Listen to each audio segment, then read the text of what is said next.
Hi guys, and welcome to the Journey to Godmaster, the place where you can improve every aspect of your chess game. And today I want to tell you how you can beat the King's Indian defense. I mean, that's an opening that is well known for so many years, and that is a great weapon for black. But I have discovered a very good strategy how you can deal with it as white. I have tried it in so many tournament games and it worked fantastically. And in this video I want to show you how I used it to beat the guy who drew with Fabiano Caruana at the World Chess Championship. So that was an amazing game. I just crushed him completely as white. Let's take a look at it.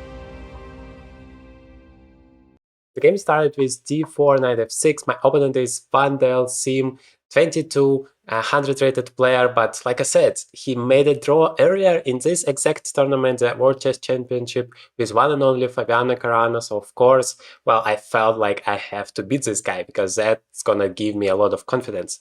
So I played knight f3 and now g3. So I don't really want to get into those very long theoretical variations with c4, knight f3 and e4, the main line. Instead, I want to play this fianchetto variation. My bishop is going to be just as good as the one for black. Not only that, but I'm also playing b3 and I'm making the double fianchetto variation. So that is basically the beginning of it, and black has a great number of different moves here. The main one is c5. Later on in the tournament I have played the exact same variation against Fabiano Caruana, and he played here a5, so you're definitely gonna enjoy that game. But my opponent here played the move knight to e4. And I just continue. The beauty of this variation is you pretty much doesn't matter what your opponent is doing. You're just executing your plan, so it's gonna be a perfect weapon for you if you're wondering what to do against the King's Indian defense. So the bishop is here, the second one is here, and you just want to launch your attack in the center with the move c4, finishing your development, putting all of the rooks to the center and just crush your opponent. Of course, it's easier said than done, but let's see how I managed to do all of that in this exact game. So c5, my opponent tries to put pressure on this d4 pawn, which is of course pinned, so I cannot take on c5. But I'm just playing c4, I'm continuing my plan like I said.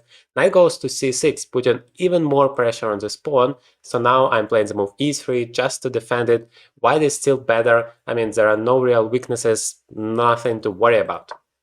a6, well, apparently my opponent is preparing some kind of b5 plan, which is a well-known idea in this variation. Queen goes to e2, yeah, you could see chess.com says it's a mistake because according to the engine it's losing the entire advantage, but it felt very reasonable for me. I am developing another piece, I am ready to put my rook to the d file where it's gonna be against the queen, which is a perfect thing. I'm stopping the idea of b5 because the queen is another attacker there, and in case of the exchange, this queen is going to be attacking the knight, so I felt like the move is doing more than enough for me.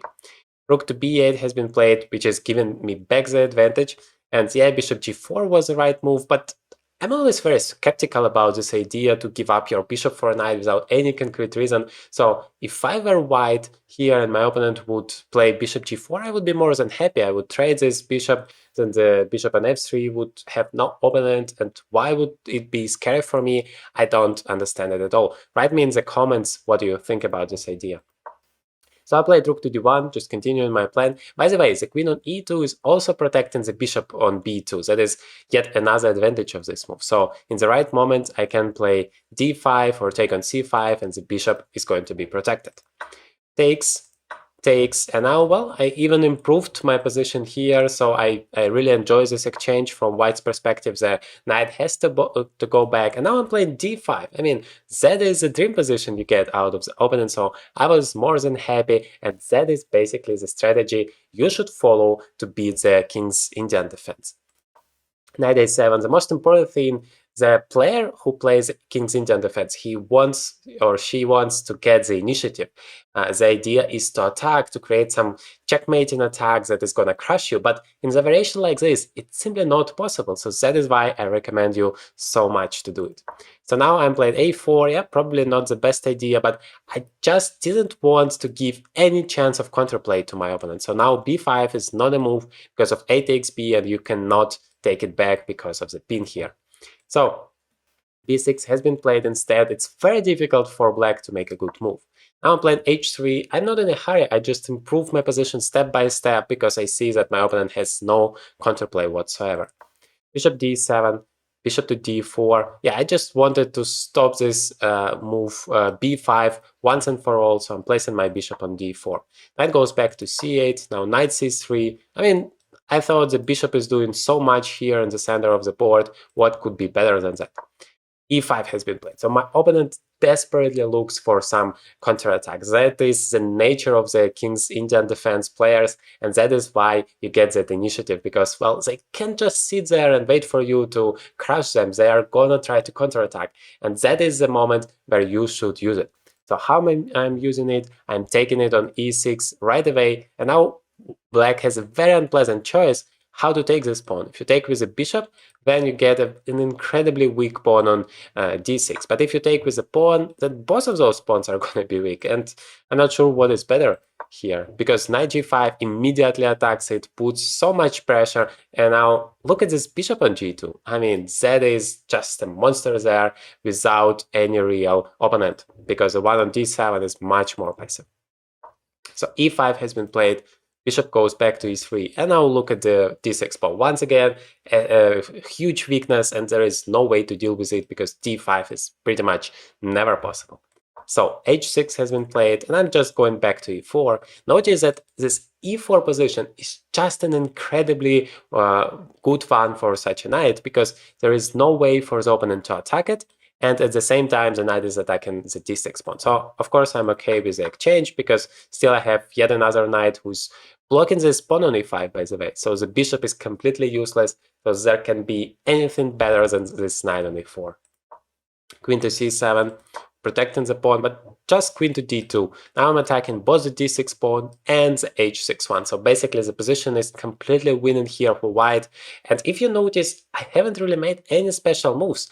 I just knew my plan, I just developed all of the pieces, I attacked in the center, which is the main idea of the plan, and it works brilliantly. And yeah, notice it's a World Chess Championship level, so the pressure is incredible, and what can be better than knowing exactly what you need to do and then perfectly executing it.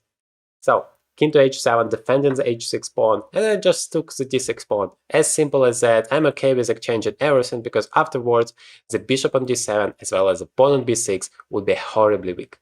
So bishop c6 has been played. My opponent doesn't want to exchange and suffer in the completely lost endgame. Instead, he wants to create some counterplay. So I'm taking it here and just queen d5, once again insisting on the exchange. So queen goes back and then knight e4. Of course, if I have a chance, I don't want to exchange this knight, because remember how beautiful is it on e4. It's protecting everything that can be important. It's blocking this pawn, so the bishop is completely dumb there and not giving any chance of counterplay for black.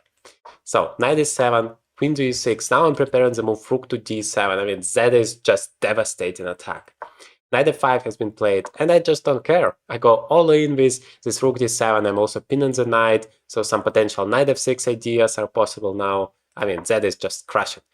Queen to c8. Now connect the last piece. That is what I like so much about chess, when you can execute those principles to perfection. So I'm always telling you, develop all of your pieces as fast as possible and as active as possible. And it's very important to bring all of the pieces to the attack, because now all of the pieces are working, and that gives me a tremendous advantage, because all of my opponent's pieces are incredibly passive. Rook to b7. I just go g4. I want to eliminate this knight from here so that my attack goes on. So rook takes d7. I'm just taking it back. Notice that if this rook would be still on a1, I wouldn't have another one to attack. And now, well, the second one is just as good to enable me to crush my opponent. So he took on e3, but now feel free to pause the video for a second and find the best move for white. I guess it's not gonna be so difficult for you, so hope you managed to do it. I'm not taking it back, which, yeah, of course, is also fine, but I'm just playing queen e7, and then there is no chance to deal with all of the threats. Yes, knight f6 would have been also great, but that is the simplest one. That is what you want in chess, especially if you have such a huge pressure, because remember, it was a team World Chess Championship, so I was really worried not to let my team down and not to spoil such a huge position against a strong opponent. So queen e7 doesn't give any chances because rook g8 is basically the only way to stop the checkmate. But then I have knight f6 with a fork. I'm eliminating this rook, and then I can even just exchange all of the pieces if I want to and go into a completely winning pawn game. So my opponent just resigned here, and you could see that I crushed this King's Indian defense so convincingly here. Hopefully you have learned a lot. I have more videos about this setup on my channel, so feel free to take a look. Otherwise, thank you very much for being with me here. And in this video, you're gonna see another incredible game from this championship, and I hope you're gonna enjoy it. You're gonna learn so much out of it.